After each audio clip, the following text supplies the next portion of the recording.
Hello बच्चों, मैं प्रभात आपका स्वागत करता हूं अपने YouTube channel Byte View Academy. कैसे आप सब हैं? बहुत बढ़िया तरीके से पढ़ाई कर रहे हैं। तो चलिए, आज हम आगे अपने लास्ट जो वीडियो था उसके आगे हम आगे बढ़ते हैं और आज हम सॉल्व करते हैं 12 नंबर क्वेश्चन। यानी हमने लास्ट वीडियो में 11 तक किया था, अब आगे बढ़ते हैं, हम 12 में क्वेश्चन में चलते हैं और उसको सॉल्व करते हैं। चलिए, क्वेश्चन क्या बोला गया है? Two APs have the same common difference, यानी दो एपी हैं, उनके पास सेम कॉमन डिफरेंस है, यानी उनका डिफरेंस जो आ रहा है वो सेम है। The differences between their 100th term is 100, यानी उनके 100 टर्म का डिफरेंस 100 है। What is the difference between their 1000 term? तो यानी उनके 1000 टर्म का डिफरेंस क्या होगा? मतलब दो एपी दिए गए हैं मुझे, ये दो एपी में इनका जो डिफरेंस आ रहा है, यानी इनका जो कॉमन डिफरेंस है और इसका जो कॉमन डिफरेंस है वो दोनों सेम है। ठीक, फिर इस एपी का जो 100वां टर्म है और इस एपी का जो 100वां टर्म है वो दोनों का डिफरेंस कितना है? 100 है ना। तो आपसे पूछा गया है कि अगर उनका 1000 का निकालें तो 1000 का क्या होगा? तो चलिए सॉल्व करते हैं।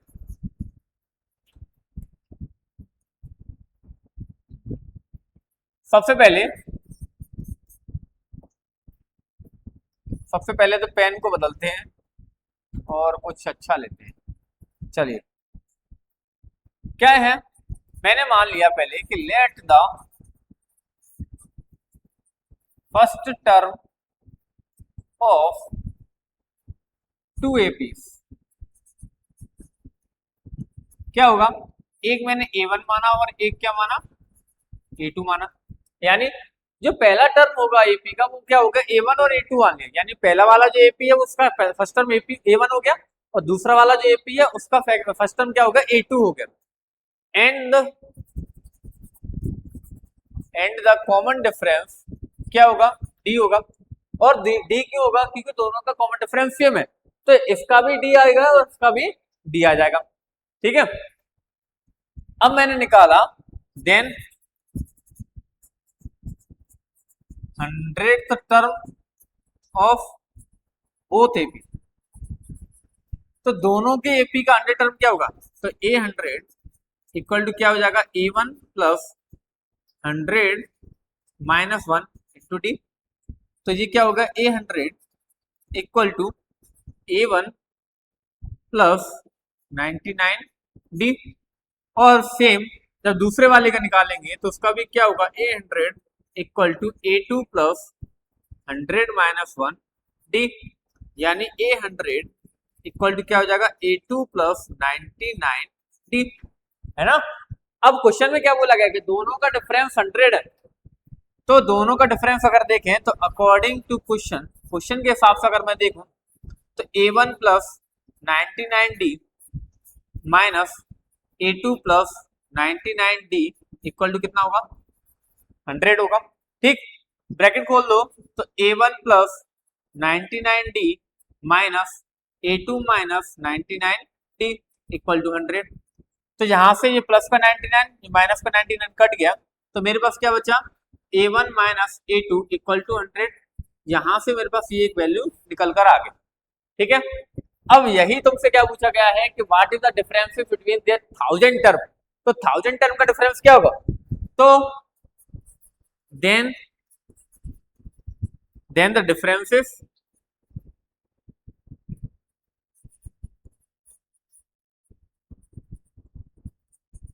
There 1000 term.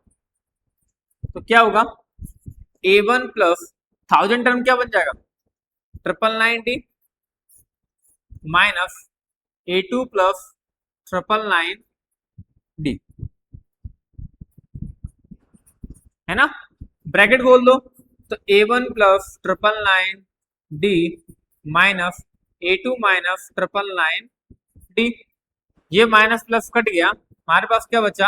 A1 minus A2।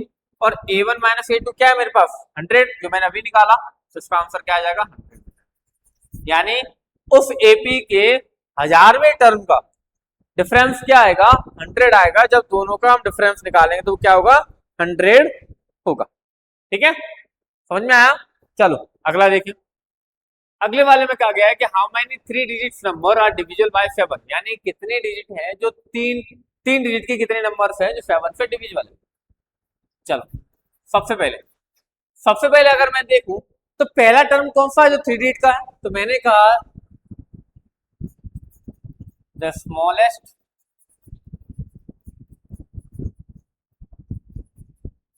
3 digit number which is divisible by 7, यानी 3 डिजिट का सबसे छोटा नंबर क्या है वो 7 से डिविजिबल होगा। तो क्या है वो 1085 है, ये मुझे पता है। 15 7 या 105 होता है, 15 7 105। ठीक, एंड द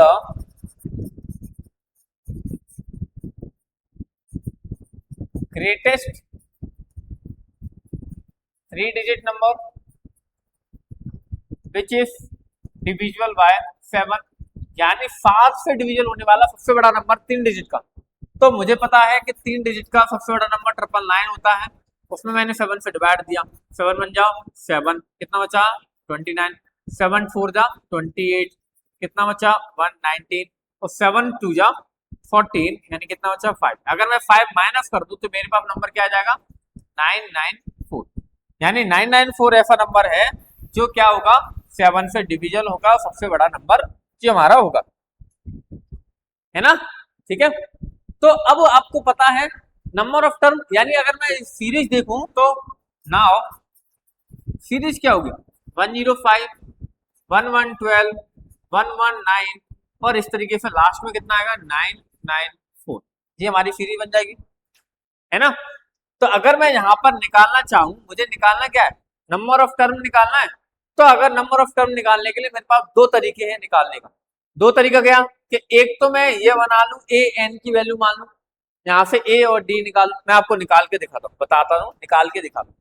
यहाँ पर ए की वैल्यू क्या होगी, ए की वैल्यू होगी 105, डी की वैल्यू क्या होगी सर, डी होगा a2 माइनस a1, यानी 112 माइनस 105, यानी कितना आएगा 7, और 7 आने के क्योंकि सारे नंबर 7 से डिविजिबल है। तो मैंने, और ए एन की वैल्यू क्या होगी, ए एन हो गया सर 994। अब एक बार अगर मैं ये वाला मेथड भी करता हूं तो मुझे पता है कि इससे पहले वाले नंबर भी तो है जो 7 से डिविजन होंगे। अगर मैं यहां से निकाल लेता हूं तो यहाँ पे टर्म कितने आ जाएंगे, देखिए निकालते हैं। तो फॉर्मूला क्या होता है कि a n equal to a plus n minus 1 into d, value रखो, ये हो गया 994, ए की वैल्यू हो गई 105 प्लस एन मुझे निकालना है एन माइनस 1 इंटू डी। 105 इधर प्लस का, उधर आके किसका हो जाएगा माइनस का, तो 994 माइनस 105 इक्वल हो गया n माइनस 1 इंटू 7, डी की वैल्यू 7 मैं रखना नहीं, यहाँ पर रख दिया। चलो माइनस किया तो हो गया मेरे पास क्या 889 हो जाएगा, इक्वल टू हो जाएगा n माइनस 1 इंटू 7, 7 से मैंने से काट दिया तो मेरे पास क्या बन जाएगा 7 बन जा 7, 18 यानी 7 4 जा 24, सॉरी 14, 7 2 जा 14 और 7 4 जा 24, यानी n माइनस 7 7 जा 49, सॉरी डिवाइड ही गलत कर रहा हूँ जल्दी में, 7 बन जा 7, फिर बचा यहाँ पर कितना 18 हो गया, 7 2 जा 14, ठीक है, और 7 7 जा 49, ठीक है, n माइनस 1 यानी n की वैल्यू कितना आ जाएगी 128 हो जाएगा, ये हमारा n का नंबर आ गया, है ना। अब दूसरा तरीका देखो, ये होगा फर्स्ट मेथड। अब देखो सेकंड मेथड, सेकंड क्या है, मैंने आपको बताया था कि नंबर ऑफ टर्म मुझे निकालना है तो फॉर्मूला होता है इसका last term minus first term upon common difference plus 1, ठीक। लास्ट टर्म क्या है हमारे पास 994 माइनस फर्स्ट टर्म क्या है 105 अपॉन 7 प्लस 1 कर दो, यानी माइनस करने पर कितना आया था 889 आया था अपॉन 7 प्लस 1, यानी 127 प्लस 1 कितना हो जाएगा 128, ये हमारा क्या हो जाएगा आंसर। ये दोनों मेथड हम यूज कर सकते हैं, जो आपको अच्छा लगता है आप उसको इस हिसाब से सॉल्व कर सकते हैं। और वैसे अगर हम चाहें तो हम ऐसे भी सॉल्व कर सकते हैं कि अगर नंबर ऑफ क्वेश्चन यानी नंबर मुझे कितने का दिया गया क्वेश्चन तो उसके हिसाब से भी हम सॉल्व कर सकते हैं, ठीक है। चलिए अगला देखिए, अगले वाले में कहा गया है कि how many multiples of 4 lie between 10 and 250, यानी 4 का मल्टीपल ऐसे कितने नंबर हैं जो 10 और 250 के बीच में आते हैं। तो मैंने देखा अगर मैं सीरीज निकालूं, सीरीज सॉल्व करूं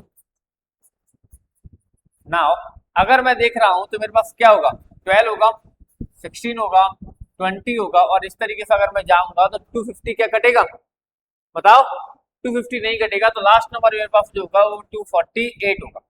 यानी ये नंबर हो गए वो सारे नंबर, या मैं इसको ऐसे भी लिख सकता हूं,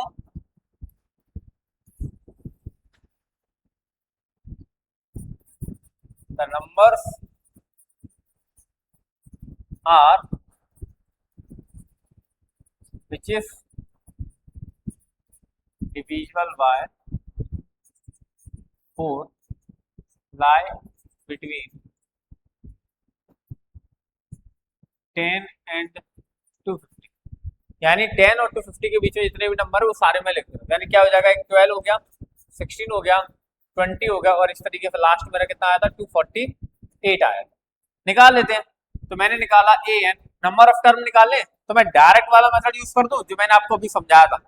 तो नंबर ऑफ टर्म निकालना है, तो नंबर ऑफ टर्म क्या होता है, last term minus first term upon common difference plus 1। चलिए, लास्ट टर्म 248, फर्स्ट टर्म यानी 12, और अगर यहां से इनका डी की वैल्यू निकालता हूं तो डी की वैल्यू आपको पता है वैसे 4 आएगा, क्योंकि जब 4 से डिविजिबल है तो 4 ही आएगा, 4 प्लस 1 माइनस कर देते, तो माइनस करने पर आया 236 अपॉन 4 प्लस 1, डिवाइड किया मैंने तो 4 से डिवाइड किया कितना आएगा 59 प्लस 1 यानी कितना हो जाएगा 60। ये हमारा क्या हो जाएगा आंसर हो जाएगा। यानी 60 वो नंबर्स हैं जो 10 और 250 के बीच में ऐसे नंबर हैं जो 4 से डिविजिबल पाए जाते हैं, वो सारे नंबर्स हमारे, ठीक है। चलिए अगला देखिए, अगले वाले में कहा गया है कि for what value of n are the nth term of 2ap 63 65 69 and 3 10 17 equal. यानी n की वो वैल्यू बतानी है जहां पर nth टर्म यानी वो टर्म दोनों एपी के लिए इक्वल हो। तो सॉल्व करते हैं, चलो। सबसे पहले क्या लिखा है 63 65 67 डॉट डॉट डॉट, तो इसका ए की वैल्यू क्या होगी, यहाँ पर ए की वैल्यू होगी 63, सी की वैल्यू क्या होगी 65 माइनस 63 यानी कितना आ गया 2 आ गया, यहाँ तक कोई दिक्कत नहीं। दूसरी है मेरे पास 3 10 17, तो यहाँ पर ए की वैल्यू क्या होगी 3, डी की वैल्यू क्या होगी 10 माइनस 3 यानी कितना आएगा 7 आएगा, है ना। अब आपसे ये कहा गया है अगर मैं यहाँ से ए एन की वैल्यू निकालता हूँ, ए एन की वैल्यू निकाली तो a plus n minus 1 into d, a की वैल्यू क्या है 63 है, प्लस एन कितना है, एन मुझे पता नहीं है, एन निकालना है, और यहाँ पर आ गया 2। ये क्वेश्चन फर्स्ट हो गया। यही अगर मैं ए एन की वैल्यू निकालता हूं तो a plus n minus 1 into d, यानी ए हो गया 3 प्लस कितना हो जाएगा ये एन माइनस 1 इंटू 7। अब मुझे दिया गया क्या, according to question equation first is equal to equation second, यानी फर्स्ट इक्वेशन जो है वो सेकंड के इक्वल होगी। तो यानी यहाँ पर क्या हो जाएगा 63 प्लस एन माइनस 1 इंटू 2 और 3 प्लस एन माइनस 1 इंटू 7, ठीक है। ब्रैकेट खोल दिया मैंने, तो 63 प्लस 2n माइनस 2 और 3 प्लस 7n माइनस 7, ठीक है। नंबर्स को एक साइड कर लूं, अल्फाबेट को एक साइड कर लिया, करते हैं। तो मैंने क्या किया कि जे 2n प्लस को तरह किसका हो जाएगा माइनस का, तो यानी 7n माइनस 2n, और इधर मेरे पास क्या बच गया, इधर बच गया सर 63 माइनस 2 प्लस का 7 और माइनस का 3, ये सब मैंने एक साइड कर दिया, ये हो गया 5n। इधर मैंने देखा कि 3 और 2 5 और 5 हो गया, 63 और 7 70 हो गया, यानी मेरे पास बचा 65। तो n की वैल्यू क्या आ जाएगी 65 अपॉन 5 यानी 13। तो 13 ऐसा नंबर है, यानी 13 वो टर्म है जो दोनों एपी के लिए क्या होगा कॉमन होगा, दोनों एपी के लिए क्या होगा सेम होगा, ठीक है। चलो जल्दी से स्क्रीनशॉट ले लो इसका, फिर हम अगला क्वेश्चन करते हैं और आगे इसको सॉल्व करते हैं, ठीक है ना। चलिए आगे दिया है determine the AP whose third term is 16 and seventh term exceed the fifth term by 12। यानी आपसे कहा गया है कि वो एपी निकालिए जिसका एपी का तीसरा टर्म 16 है और सेवंथ टर्म फिफ्थ टर्म से 12 ज्यादा है। एक्सीड मतलब होता है ज्यादा। सॉल्व करते हैं। गिवन क्या मुझे थर्ड टर्म दिया गया, थर्ड टर्म यानी a3 दिया गया है कितना 16, यानी यहां पर मैं लिख सकता हूं a plus 2d equal to 16। पहली question according to question and question के हिसाब से क्या है कि a7 minus a5 equal to क्या होगा 12, यानी दोनों का डिफरेंस ही तो 12 दिया, दोनों का डिफरेंस निकाल। a7 मतलब a plus 6d minus a plus 4d equal to आ गया 12। ब्रैकेट खोला मैंने तो a plus 6d minus a minus 4d equal to आ गया 12। a से a कैंसिल हो गया यानी 2d इक्वल टू बचा 12, यानी d इक्वल टू कितना हो जाएगा 6। ठीक है, और d इक्वल टू 6 हो गया तो ये वैल्यू मैं पुट कर दूं, तो put d equal to 6 in equation first में पुट किया मैंने तो क्या हो जाएगा a plus 2 multiply 6 equal to 16, यानी a इक्वल टू हो जाएगा 16 माइनस 12 इक्वल टू 4। तो now the AP are, AP क्या होगा हमारा, तो एपी बन जाएगा हमारा पहला टर्म 4 हो गया, पहला टर्म क्या हो गया 4 हो गया, उसमें 6 ऐड करेंगे तो कितना होगा 10 होगा, फिर 16 होगा, फिर 22 होगा और इस तरीके से आगे चलता जाएगा। समझ में आया ना। एपी निकालना था तुमसे कि एपी पूछा गया था कौन सा एपी है जिसका तीसरा टर्म 16 है, देखो तीसरा टर्म 16 आया है ना, तो हमने निकाल दिया और हमारा ये आंसर आ गया और एपी हमने इसको सॉल्व कर दिया। चलिए अगला क्वेश्चन देखते हैं। अगले में कहा गया है कि find the 20th term of the last term of the AP, यानी 20वां टर्म निकालना है कहां से, लास्ट टर्म से 20वां टर्म, यानी लास्ट टर्म मुझे ये दिया गया है इससे 20वां टर्म निकालना है, तो वो क्या होगा वो आपको बताना है इस एपी का, है ना। सिंपल है, कुछ नहीं है, सिर्फ हम अगर इस एपी को और तरीके से अगर करके देखते हैं तो वो भी हम निकाल लेंगे, हमें उसमें निकालने में कोई परेशानी नहीं आएगी। समझ में आया ना। यानी आपसे कहा गया है कि इस एपी का 20वां टर्म निकालना है लास्ट टर्म से, यानी 20 term from the last term, यानी लास्ट टर्म से 20वां टर्म क्या होगा वो आपको निकाल कर बताना है। क्वेश्चन में क्या बोला गया समझ में आया ना, क्या बोला है कि find the 20 term from the last term of the AP, यानी जो लास्ट टर्म है उससे 20 टर्म क्या होगा, समझ में आया ना। तो एपी यानी आपको ये दिया गया है और इसका आपको सॉल्यूशंस निकाल कर देना है। तो चलिए अगर मैं इस इक्वेशन को लिख कर दूं, देखिए क्वेश्चन समझिए, क्वेश्चन समझ में आया। क्वेश्चन में आपसे कहा गया है कि आपको इसका सॉल्यूशंस निकाल मतलब इसका एपी निकालना है, फाइंड द 20 टर्म, 20 टर्म से इसका लास्ट टर्म क्या है ये है, तो आपको वो लास्ट टर्म निकालना है, मतलब वो 20 टर्म निकालना है, क्या निकालना है वो 20 टर्म निकालना है। तो अगर मैं कहूं कि ये एपी को मैं रिवर्स लिख दूं,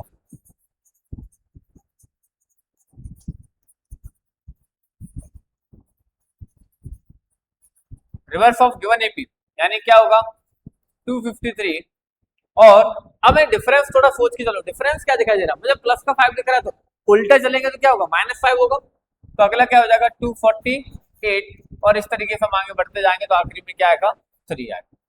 ठीक है, तो चलिए निकालते हैं। ए आ गया मेरा कितना 253, और डी की वैल्यू क्या आएगी हमारी, डी की वैल्यू क्या हो जाएगी 248 माइनस 253, यानी आ गया माइनस का 5।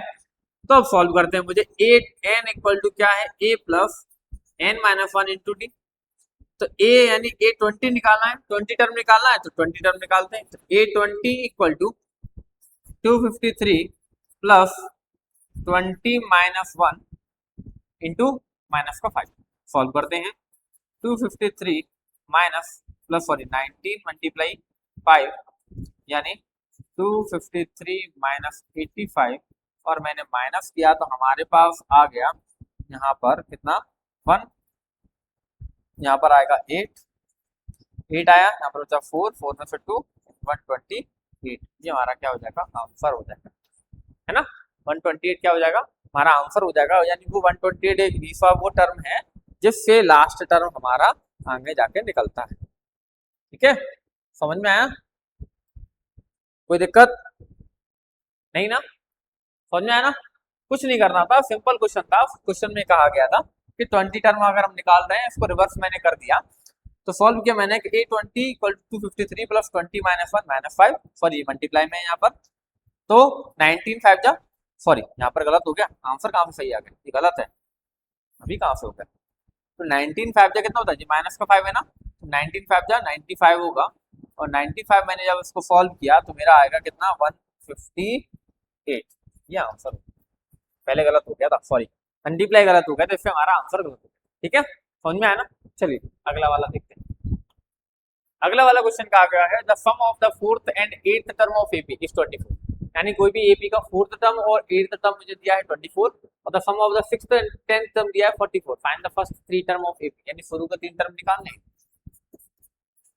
चलिए गिवन क्या है, गिवन है मुझे कि A4 + A8 इक्वल टू कितना दिया है, 24। A4 मतलब हो गया A + 3D, और A8 मतलब हो गया A + 7D इक्वल टू हो गया 24, प्लस किया मैंने तो 2A + 10D इक्वल टू हो गया 24, यानी अगर मैं कॉमन ले लूँ तो A + 5D, 2 मल्टीप्लाई का इधर आ जाएगा 24, यानी A + 5D इक्वल टू कितना हो जाएगा, 12, ये इक्वेशन होगा फर्स्ट। दूसरा क्या दिया मुझे कि A + 6 + A + 10 कितना दिया है, 44, तो A + 6 मतलब हो गया A + 5D, और A + 9D इक्वल टू हो गया 44। सॉल्व किया तो 2A + 16 नहीं 14, सॉरी 14D इक्वल टू हो गया 44, 2 कॉमन ले लिया तो A + 7D, sorry 7D equal to हो गया 44, यानी A + 7D इक्वल टू आ जाएगा 22, ये हो गया क्वेश्चन सेकंड। ठीक, अब मैंने दोनों को माइनस कर दिया, subtract equation first from equation second, solve किया मैंने तो क्या हो जाएगा, A + 7D इक्वल टू 22, और A + 5D equal to 12, minus किया तो माइनस माइनस माइनस ये कट गया, तो 2D इक्वल टू आया 10, यानी D इक्वल टू आ गया 5। जब D की वैल्यू 5 आ गई तो मैंने पुट कर दिया कि put D equal to 5 in equation first, पहले मैं पुट किया तो A + 5 × 5 इक्वल टू 12, तो क्या हो जाएगा, यहाँ पर कुछ गलती हुई है क्या, मैं देख रहा हूँ A + 7D 22 सही है, A + 5D 12 सही है, मैंने माइनस किया तो 22 में 12 गया, 10 बचा, यहाँ पर 2, D इक्वल टू 5 सही है, यहाँ पर रख रहा हूँ मैं तो A इक्वल टू आ जाए, अच्छा सॉरी ठीक ठीक ठीक, तो 12 - 25 हो जाएगा, यानी A की वैल्यू आ गई -30। So now the first 3 term of AP के 3 टर्म कौन कौन से हो गए, पहला हो गया -13, फिर उसमें 5 ऐड किया तो कितना बचेगा, -8, फिर 5 ऐड किया तो कितना बचेगा, -3, और आगे चलता जाएगा, ये हमारा आंसर है ना। शुरू के 3 टर्म ही पूछे गए थे, मैंने तो 3 टर्म शुरू के निकाल दिए हैं, और ये निकालने के बाद हमारा आंसर आ गया है, तो -13, -8 और -3। ठीक है, समझ में आया ना? चलिए अगला देखिए, अगला वाला बोला गया है कि Subba Rao started work in 1995 at an annual salary of ₹5,000, यानी सुब्बा राव ने 1995 में जब जॉब करना चालू किया था तो 5,000 रुपए के हिसाब से जॉब करते थे, and received an increment of ₹2 each year, यानी 200 रुपए हर साल इंक्रीमेंट मिलता था, तो in which year did his income reach ₹7,000, यानी कौन सी साल उनकी इनकम 7,000 हो जाएगी, आपको बताना, तो सॉल्व कर। तो अगर मैं देखूं,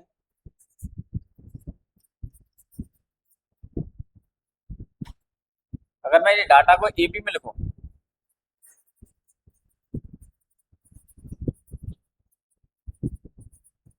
अगर इस डाटा को एपी में लिखता हूं तो पहला कितने 5,000 से हर साल 200 रुपए बढ़ रहे हैं, तो यानी कितना हो जाएगा 5,200, फिर 5,400, और इस तरीके से चलते चलते आखिरी में मुझे कब का निकालना है, 7000 का, यानी 7000 कब हो जाएंगे।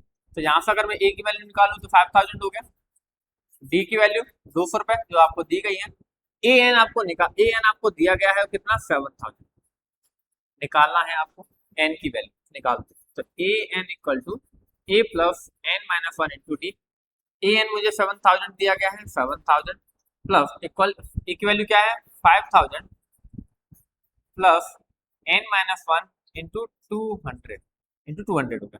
5000 प्लस का जरा किसका हो जाएगा, माइनस का, यानी इधर बचा हमारे पास 2000 रुपए, और एन माइनस वन इंटू 200, 2 से डिवाइड दिया यानी 10 बचा, यानी n minus one equal to 10 हो गया, यानी n इक्वल टू कितना आ जाएगा 11, यानी वो 11 साल बाद उनकी इनकम क्या हो जाएगी, 7000 हो जाएगी। तो मैं क्या लिखूंगा, आफ्टर 11 ईयर, सॉरी हाँ आफ्टर,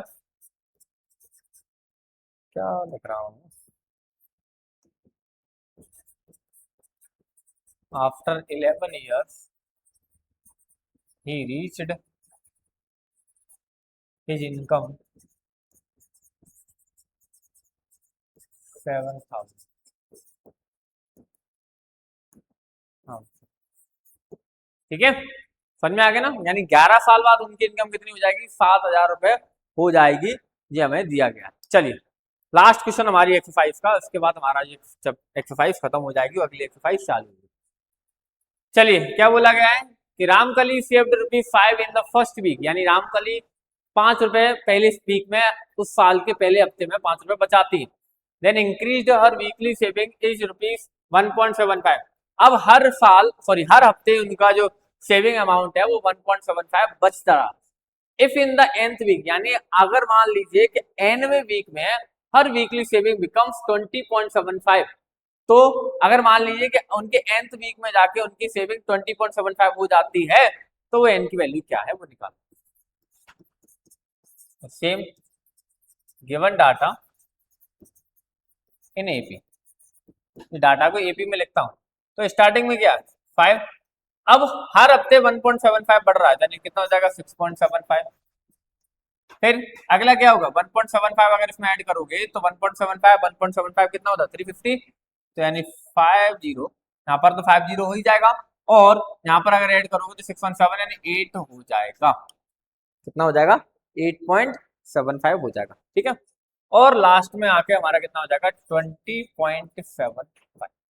चलिए ए की वैल्यू क्या हो गई 5 हो गया, डी की वैल्यू 1.75 ये मुझे गिवन है, और ए एन मुझे दिया गया है 20.75, ठीक। चलिए निकालते हैं एन की वैल्यू, तो a n equal to a plus n minus one into d. A n की वैल्यू क्या है 20.75, ए की वैल्यू क्या है 5 प्लस एन माइनस वन, और डी मुझे दिया है 1.75। ये 5 प्लस का जरा किसका हो जाएगा माइनस का, तो 20.75 minus 5 equal to n minus one into 1.75, तो बचा गया n minus one multiply 1.75 minus किया मैंने तो कितना बचेगा 15.75, ये इधर डिवाइड का हुआ तो n minus one equal to 15.75 upon 175, ठीक है। तो जब सॉरी 1.75 पॉइंट से पॉइंट हट जाएगा, मैंने इसे 7 से डिवाइड दिया, 7 से डिवाइड दिया तो कितनी बार गया 7 2 जा 14, फिर 7 2 जा 14 कितना बचा 3, यानी 7 5 जा 35, और नीचे फिर 7 से डिवाइड दिया जाएगा 25, और 25 9 जा होता है 225, यानी n minus one equal to 9, यानी n इक्वल टू क्या हो जाएगा 10, ये आ गई n की वैल्यू, ठीक है। आया समझ में, कोई दिक्कत नहीं है, सिंपल था, सारे क्वेश्चन फॉर्मूला बेस्ड थे, सारे क्वेश्चन में फॉर्मूला लगाना था और कुछ नहीं करना था, ठीक है, समझ में आया। तो आज हमारी एक्सरसाइज 5.2 कंप्लीट हो गई है। अब अगले वीडियो मिलते हैं अगली एक्सरसाइज के साथ, तब तक ये एक्सरसाइज बहुत अच्छी तरीके से प्रैक्टिस कर लेना, और अगर इसके पहले के वीडियो नहीं देखे हैं तो जाके पहले वो वीडियो देखिए फिर इस वीडियो में आइए, ठीक है। तो चलिए मिलते हैं अगले वीडियो में।